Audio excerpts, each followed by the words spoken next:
കർത്താവിൻ്റെ വലിയൊരു നാമത്തിൽ എല്ലാ ബഹുമാന്യ ശ്രോതാക്കളെയും ഒരിക്കൽ കൂടി സങ്കീർത്തന പുസ്തകത്തിൽ കൂടിയുള്ള നമ്മുടെ പഠന പരമ്പരയുടെ മറ്റൊരു എപ്പിസോഡിലേക്ക് സ്വാഗതം ചെയ്യുന്നു. ഇന്ന് നമ്മൾ പഠിക്കാൻ പോകുന്നത് 51 സങ്കീർത്തനത്തിൻ്റെ ആദ്യത്തെ 2 വാക്യങ്ങളാണ്. 51 സങ്കീർത്തനം 1ഉം 2ഉം വാക്യങ്ങൾ നാം ഇങ്ങനെ വായിക്കുന്നു: ദൈവമേ, നിന്റെ ദയയ്ക്ക് തക്കവണ്ണം എന്നോട് കൃപയുണ്ടാകണമേ. നിന്റെ കരുണയുടെ ബോധ്യപ്രകാരം എൻ്റെ ലംഘനങ്ങളെ മായ്ച്ച് കളയണമേ. എന്നെ നന്നായി കഴുകി എൻ്റെ അകൃത്യം പോക്കണമേ. എൻ്റെ പാപം നീക്കി എന്നെ വെടിപ്പാക്കണമേ. നാം അറിയുന്നത് പോലെ ദൈവത്തിൻ്റെ ദാസനും ഇസ്രായേലിൻ്റെ രാജാവുമായിരുന്ന ദാവീദ് തൻ്റെ പടയാളികൾ അഗ്രഗണ്യനായിരുന്ന ഊരിയാവിൻ്റെ ഭാര്യ ബത്ശേബയുമായി അവിഹിത ബന്ധത്തിൽ ഏർപ്പെട്ട ശേഷം അവൻ നാഥാൻ എന്ന് പറയുന്ന പ്രവാചകൻ തൻ്റെ പാപത്തെക്കുറിച്ച് അവനെ ഓർപ്പിച്ച സമയത്ത് അവൻ ദൈവസന്നിധിയിൽ തൻ്റെ കിടക്കയിൽ കിടന്നുകൊണ്ട് അനുദപിച്ച് എഴുതിയ ഒരു അനുതാപ സങ്കീർത്തനമാണ് നാം വായിച്ചു കേട്ട ഈ 51 സങ്കീർത്തനം. ഈ 51 സങ്കീർത്തനം ദാവീദിനെ ദൈവഹൃദയപ്രകാരമുള്ള മനുഷ്യനാക്കി ദൈവം സാക്ഷിക്കുവാൻ മുഖാന്തരമായി തീർന്ന മനോഹരമായ സങ്കീർത്തനമാണ്. മഹാനായ സ്പർജൻ ഈ 51 സങ്കീർത്തനത്തിന്റെ വ്യാഖ്യാനം എഴുതുവാൻ തൻ്റെ ട്രഷറി ഓഫ് ഡേവിഡിൽ അദ്ദേഹം ശ്രമിക്കുമ്പോൾ 51 സങ്കീർത്തനത്തിന്റെ ആമുഖത്തിൽ അദ്ദേഹം ഇപ്രകാരം പ്രസ്താവിച്ചിട്ടുണ്ട്: 1-2 ആഴ്ചകളധികം ഈ സങ്കീർത്തനത്തിന്റെ വ്യാഖ്യാനം എഴുതുവാൻ ഞാൻ ദൈവസന്നയിൽ സർവദാ ജാഗരിച്ചു. ഓരോ പ്രാവശ്യവും എഴുതുവാൻ പേപ്പറും തൂവലും മഷിയുമായി ഞാൻ മേശയുടെ സമീപെ വരുമ്പോൾ എൻ്റെ അന്തരാത്മാവിൽ ഞാൻ വിദൂരതയിൽ കേട്ട മന്ദമായ ഒരു സ്വരം: ഇങ്ങോട്ടടുക്കരുത്, നീ നിൽക്കുന്ന സ്ഥലം അത്യന്തം വിശുദ്ധമാകുന്നു എന്ന് ദൈവം മോശയോട് സീനായി പർവ്വതത്തിൽ വെച്ച് പറഞ്ഞ അതേ ശബ്ദമായിരുന്നു എന്ന് സ്പർജൻ രേഖപ്പെടുത്തുന്നു. അത്രമാത്രം ദൈവത്തിൻ്റെ ഹോളിനെസ്സിന് ദൈവം വെളിപ്പെടുത്തിയിട്ടുള്ള, ആ ഹോളിനെസ്സിന് ദൈവം വില കൽപ്പിച്ചിട്ടുള്ള മനോഹരമായ ഒരു സങ്കീർത്തനമാണ് 51 സങ്കീർത്തനമായ ദാവീദ് രാജാവിൻ്റെ ഈ അനുതാപ കീർത്തനം. ഈ സങ്കീർത്തനത്തിന്റെ ആദ്യത്തെ 2 വാക്യങ്ങളിൽ നിന്നാണ് ഇന്ന് ഒരു ധ്യാന ചിന്ത ഞാൻ പഠനാത്മകമായി ഓർപ്പിക്കുവാൻ ദൈവസന്നിധിയിൽ താല്പര്യപ്പെടുന്നത്. ഈ സങ്കീർത്തനം നമ്മൾ വായിക്കുമ്പോൾ നമ്മുടെ ജീവിതത്തിലെ 2 ഏറ്റവും വിലപ്പെട്ട കാര്യങ്ങളെക്കുറിച്ചുള്ള ഓർമ്മ ഈ സങ്കീർത്തനം നമുക്ക് കാണാൻ സാധിക്കും. ഒന്ന്, ലോകത്തിലെ ഏറ്റവും വിലപ്പെട്ട വസ്തു ഏതാണെന്ന് ഒരാൾ ചോദിച്ചാൽ അതിനെക്കുറിച്ച് ഒറ്റ വാക്കേ പറയാനുള്ളൂ: മനുഷ്യന്റെ ആത്മാവാണ്. നമ്മുടെ കർത്താവ് മർക്കോസിന്റെ സുവിശേഷം 6-ാം അധ്യായത്തിൽ ഇപ്രകാരം പ്രസ്താവിക്കുകയുണ്ടായി. അതിങ്ങനെയാണ്: ഒരു മനുഷ്യൻ സർവ്വലോകവും നേടുകയും തൻ്റെ ആത്മാവിനെ നഷ്ടമാക്കുകയും ചെയ്താൽ അവന് എന്ത് പ്രയോജനം? അല്ല, മനുഷ്യൻ തൻ്റെ ആത്മാവിനെ വീണ്ടുകൊള്ളുവാൻ എന്ത് മറുവില കൊടുക്കേണ്ടായി വരും?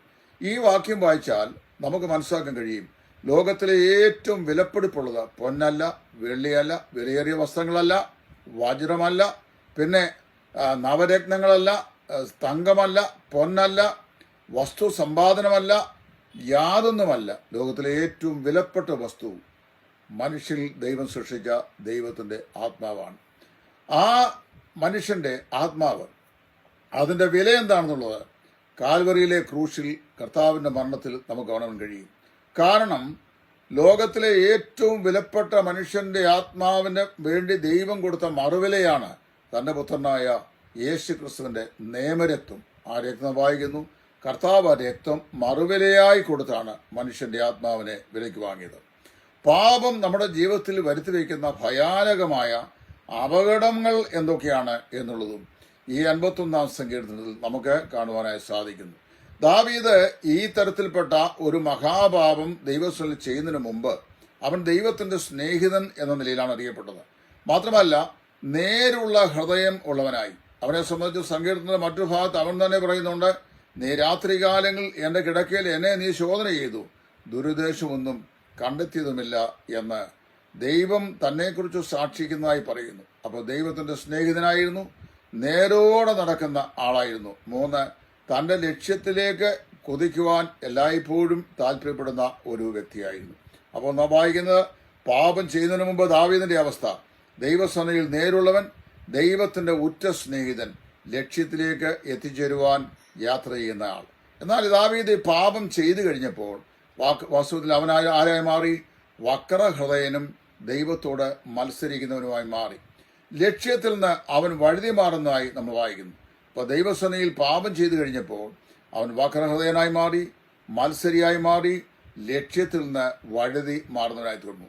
മുമ്പേ ഞാൻ പറഞ്ഞ ഓർമ്മയുണ്ടല്ലോ, പാപം ചെയ്യുന്നതിന് മുമ്പ് അവൻ ദൈവത്തിന്റെ സ്നേഹിതനായിരുന്നു.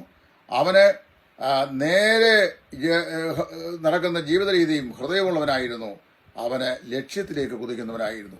പാപം ചെയ്തു കഴിഞ്ഞപ്പോൾ അവൻ വക്രതയുള്ളവനായി മാറി, മത്സരിയായി മാറി, ലക്ഷ്യത്തിൽ നിന്ന് വഴുതി മാറി. ഇതാണ് പാപം ഏതൊരു മനുഷ്യന്റെയും ജീവിതത്തിൽ വരുത്തി വയ്ക്കുന്ന ഭയാനകമായ അപകടം എന്ന് പറയുന്നത്. 32-ാം സങ്കീർത്തനവും 51-ാം സങ്കീർത്തനവും പരസ്പര പൂരകമായി വായിച്ചു പഠിക്കേണ്ട സങ്കീർത്തനങ്ങളാണ്. അവിടെയാണ് ദാവീദിന്റെ ഈ അനുതാപങ്ങൾ വളരെ വ്യക്തമായി ദാവീദ് പരിശുദ്ധാത്മാവിൽ എഴുതി വെച്ചിരിക്കുന്നത്. നമ്മൾ വായിക്കുമ്പോൾ ദാവീദിന്റെ ഈ പാപം നമ്മിൽ ഓരോരുത്തരും നമ്മുടെ ജീവിതത്തിൽ ആവർത്തിക്കേണ്ട ആവശ്യമില്ല, ആവർത്തിക്കാൻ പാടില്ല എന്ന് മാത്രമല്ല, ഈ ചരിത്ര സംഭവം നമ്മെ വാസ്തവത്തിൽ ഓർപ്പിക്കുന്ന ചില കാര്യങ്ങളുണ്ട്. ഒന്ന്, ദാവീദ് ലോകത്തെ ഏറ്റവും ഹീനമായ പാപമായ വ്യഭിചാരം ചെയ്തു. Of all the since that man can commit, adultery is the most grave എന്നാണ് ദൈവദാസൻ പറയുന്നത്. മനുഷ്യൻ ചെയ്യാൻ സാധ്യതയുള്ള എല്ലാ പാപങ്ങളിലും ഏറ്റവും ഗുരുതരമാകുന്ന പാപമാണ് അഡൽട്ടറി, അതായത് വ്യഭിചാരം. ദുർനടപ്പുകാർ, വ്യഭിചാരികൾ, ഇവർ ദൈവരാജ്യത്തിൽ പ്രവേശിക്കുകയെന്ന് അപ്പോസ്തലനായ പൗലോസും 1 കൊരിന്ത്യർ 5-ാം അധ്യായത്തിൽ പറഞ്ഞിട്ടുണ്ട്. അങ്ങനെ വ്യഭിചാര കർമ്മത്തിൽ എത്തിച്ചേർന്ന ഈ ദാവീദ് തുടർന്നൊരു കൊലപാതകിയായി മാറി. ഈ ഊരിയാവിനെ തന്നെ അവനെ കൊല്ലാനുള്ള ക്രമീകരണം ചെയ്യുന്നതായി നാം വായിക്കുന്നു. എന്നിട്ട് എന്ത് ചെയ്തു? അവൻ തന്റെ പാപം മറയ്ക്കാനായി വേണ്ടുന്നതെല്ലാം ശ്രമിച്ചു. അപ്പൊ അവൻ ഗുരുതരമായി വ്യഭിചാരം ചെയ്തു. വ്യഭിചാരം അവനെ കൊലപാതകത്തിലേക്ക് നയിച്ചു. കൊലപാതകം ചെയ്ത അവൻ ഈ 2 പാപവും മറയ്ക്കാനായി ദൈവസന്നിധിയിൽ ശ്രമിക്കുകയാണ്. പക്ഷെ എല്ലാവരും ആ പാപത്തെക്കുറിച്ച് 1 വർഷത്തിന് ഉള്ളിൽ അറിയുവാൻ ഇടയായി തീർന്നു. ഇവിടെ നാം വായിക്കുന്നു, അവൻ ചെയ്ത ഈ മഹാപാതകത്തിന്റെ പരിണിത ഫലം വളരെ ഭയങ്കരമായിരുന്നു, വളരെ അപകടകരമായിരുന്നു. വാസ്തവത്തില് പാപം എന്താണ്, പിന്നെ പാപം എന്തൊക്കെ ചെയ്യുന്നു, പാപം എന്താണ്, പാപം എന്തൊക്കെ പ്രവർത്തിക്കുന്നു എന്നുള്ളത് ശരിയായ നിലയിൽ നാം മനസ്സിലാക്കിയാൽ മനഃപൂർവ്വമായി നാം എന്ത് ചെയ്യും? ദൈവത്തിന് വിരോധമായി പാപം ചെയ്യാതെ നമ്മെ തന്നെ പാപത്തിൽ നിന്ന് അകത്തി സൂക്ഷിക്കും.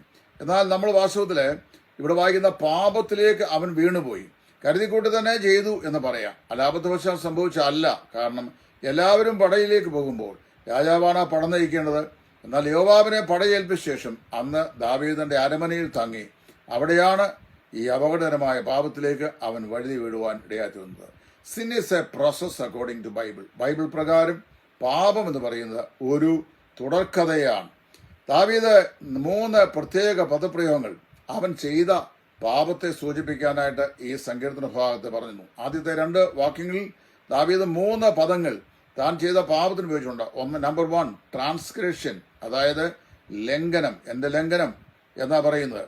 ദൈവമേ, നിന്റെ ദയയ്ക്കൊത്തവണ്ണം എന്നോട് കൃപ ചെയ്യണമേ, നിന്റെ കരുണയുടെ ബഹുത്വപ്രകാരം എന്റെ ലംഘനങ്ങളെ മായ്ച്ചിടണമേ. എന്താണ് ലംഘനം എന്ന് പറഞ്ഞു കഴിഞ്ഞാൽ?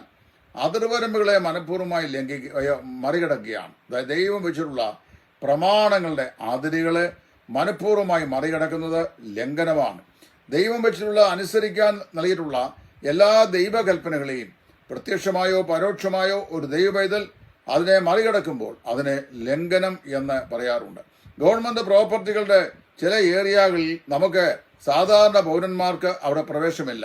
അവിടെ വലിയ മഞ്ഞ ബോർഡിൽ കറുത്ത അക്ഷരത്തിൽ എഴുതി വെച്ചേക്കുന്ന കാണാം, ട്രസ്പാസേഴ്സ് വിൽ ബി പ്രോസിക്യൂട്ടഡ്. അതിക്രമിച്ച് കടക്കുന്നവർ എന്ത് ചെയ്യും? അവരെ കുറ്റവിചാരണ ചെയ്യപ്പെടും, അവരെ ശിക്ഷിക്കുകയും ചെയ്യും. അത് റെസ്ട്രിക്റ്റഡ് സോണാണ്, അവിടെ പ്രവേശിക്കാൻ നമുക്ക് അവകാശമില്ല. ദൈവം നൽകിയിട്ടുള്ള ദൈവിക പ്രമാണങ്ങളെ അനുസരിക്കാനാണ് ദൈവം നമുക്ക് വചനം നൽകിയിട്ടുള്ളത്. ദൈവിക പ്രമാണങ്ങളെ ലംഘിച്ച ശേഷം അനുസരിക്കണം എന്ന് പറയുന്നവരെ വാസ്തവത്തിൽ കുഴിച്ചു മൂടാൻ ശ്രമിക്കുന്ന പാപപ്രകൃതമുള്ള മനുഷ്യനാണ് ആധുനിക മനുഷ്യൻ. എല്ലാ കാലത്തെ മനുഷ്യൻ അങ്ങനെ തന്നെയാണ്. തങ്ങളുടെ ലംഘനങ്ങളെ മറയ്ക്കാൻ വേണ്ടി അവരെന്ത് ചെയ്യും? നിരപരാധികളെ ക്രൂശിക്കും. ഇവിടെ വായിക്കുന്നു, അവനെ പാപത്തിന് വെച്ചിരിക്കുന്ന 1ാമത്തെ പേര് ട്രാൻസ്ഗ്രഷൻ എന്നാണ്.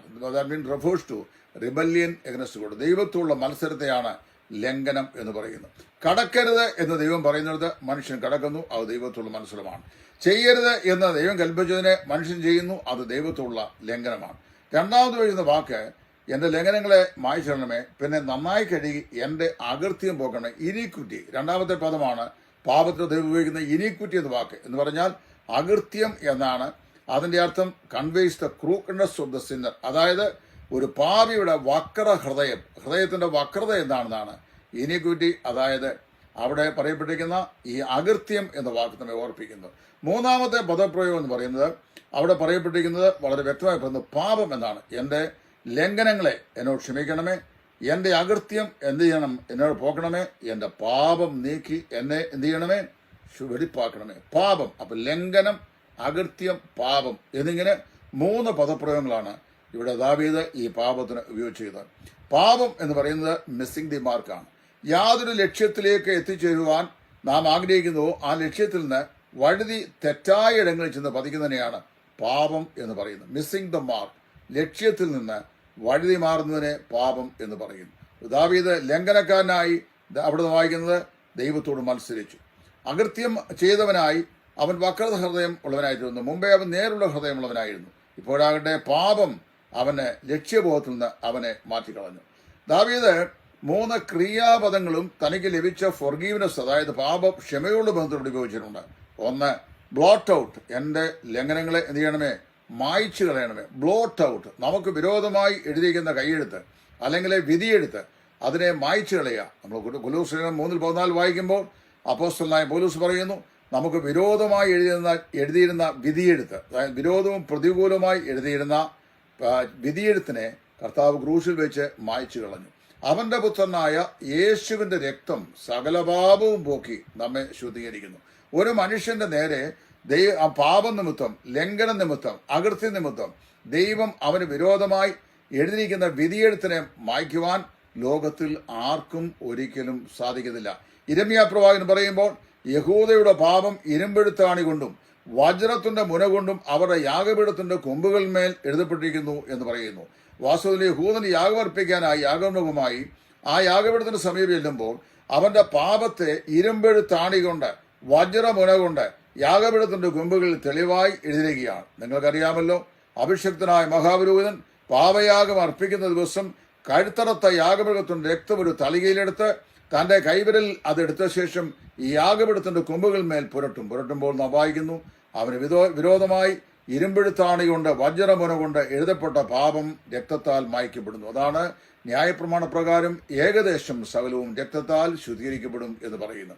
നമ്മുടെ കർത്താവായ യേശു ക്രിസ്തു എന്താണ് ചെയ്തത്? കാൽവറിയിലെ ക്രൂശിൽ തന്റെ ചങ്ക് പിളർന്ന് തന്റെ പരിപാവനമായ രക്തം നമ്മുടെ പാപത്തിന്റെ പരിഹാരമായി ക്രൂശിന്മേൽ കർത്താവ് ചൊരിഞ്ഞപ്പോൾ ആ രക്തം കൊണ്ട് നമ്മുടെ പാപം, ലംഘനം, അകൃത്യം, നമുക്ക് വിരോധമായ കൈയെഴുത്ത് അത് യേശു ക്രിസ്തുവിന്റെ രക്തത്താൽ മായിച്ചു, എന്നേക്കുമായി മായിച്ചു. യാഗപീഠത്തിന്റെ കൊമ്പുകളിൽ എഴുതപ്പെട്ട പാപത്തിന്റെ പ്രമാണം അത് നീക്കിയ ശേഷം ആ നാളിൽ ഞാൻ അവരോട് ചെയ്യുവാനിരിക്കുന്ന എന്റെ ന്യായപ്രമാണം ഇങ്ങനെയാകുന്നു. ഞാൻ ന്യായപ്രമാണം അവരുടെ ഉള്ളിലാക്കി അവരുടെ ഹൃദയത്തിന്റെ മാംസപ്പലകയിൽ എഴുതും എന്ന് പറഞ്ഞ ശേഷം പറയാണ്, ഞാൻ ഇനി അവരുടെ പാപങ്ങളെ ഒരു നാളും അവരോട് ഓർക്കുകയുമില്ല എന്ന് മനസ്സലിവുള്ള കർത്താവ് അത് ചെയ്യുന്നു. കർത്താവായ യേശു ക്രിസ്തുവിന്റെ തിരുരക്തത്താൽ നമ്മുടെ പാപങ്ങളെ മറച്ചപ്പോൾ അറുക്കപ്പെട്ട യാഗമൃഗത്തിന്റെ രക്തം കൊണ്ട് യാഗപീഠത്തിന്റെ കൊമ്പുകളിന്മേൽ എഴുതപ്പെട്ട പാപത്തിന്റെ പ്രമാണത്തെ താൽക്കാലികമായി മറച്ചു. വെയിൽ വന്ന് അല്ലെങ്കിൽ ചൂടേറ്റ്, യാഗപീഠത്തിന്റെ ചൂടേറ്റ് ആ രക്തക്കറ ഉണങ്ങി മാറിക്കഴിയുമ്പോൾ വീണ്ടും പാപം തെളിഞ്ഞു വരും. എന്നാൽ അവന്റെ പുത്രനായ യേശുവിന്റെ രക്തത്താൽ ലഭിക്കപ്പെട്ടിരിക്കുന്ന പാപത്തിന്റെ ശുദ്ധീകരണം നമുക്ക് ശാശ്വതമായി നമ്മുടെ പാപത്തിന്റെ വിധി എടുത്തു മാറ്റി തന്നു. അപ്പോൾ അതാ ഒന്ന് പറയുന്നു ഫൊർഗീവ്നെസ്സിൽ, ഒന്ന് ബ്ലോട്ട് ഔട്ട്, മായ്ച്ചു കളയുക എന്ന് പറഞ്ഞാൽ നമ്മുടെ കടങ്ങൾ എന്നേക്കുമായി തീർക്കുക എന്നാണ്. 2, എന്നെ നന്നായി കഴുകി. രണ്ടാമത്തെ വാക്ക് പറയുന്നത് കഴുകുക എന്നുള്ളതാണ്. അതിനെ ഉപയോഗിക്കുന്നു. പാപം നമ്മുടെ ആന്തരിക മനുഷ്യനെ, നമ്മുടെ ബാഹ്യ മനുഷ്യനെ, ദേഹി ആത്മാക്കളെ സമ്പൂർണമായി മലിനസമാക്കുന്ന ഒരു സ്വഭാവമാണ്. ഈ പാപത്തെ സമ്പൂർണമായി കഴുകുന്നു. കർത്താവിന്റെ രക്തം സമ്പൂർണമായി നമ്മെ ശുദ്ധീകരിക്കുന്നതിനെ ഓർപ്പിക്കുന്നു. 3, എന്നെ നന്നായി കഴുകി എന്റെ അകൃത്യം പോക്കണമേ, എന്നെ വെടിപ്പാക്കണമേ, അതായത് ക്ലെൻസ് മീ. അതായത് 1 ബ്ലോട്ട് ഔട്ട് മൈ സിൻസ്, എന്റെ പാപങ്ങളെ എന്ത് ചെയ്യണം, എന്ന് മായ്ച്ചു കളയണമേ.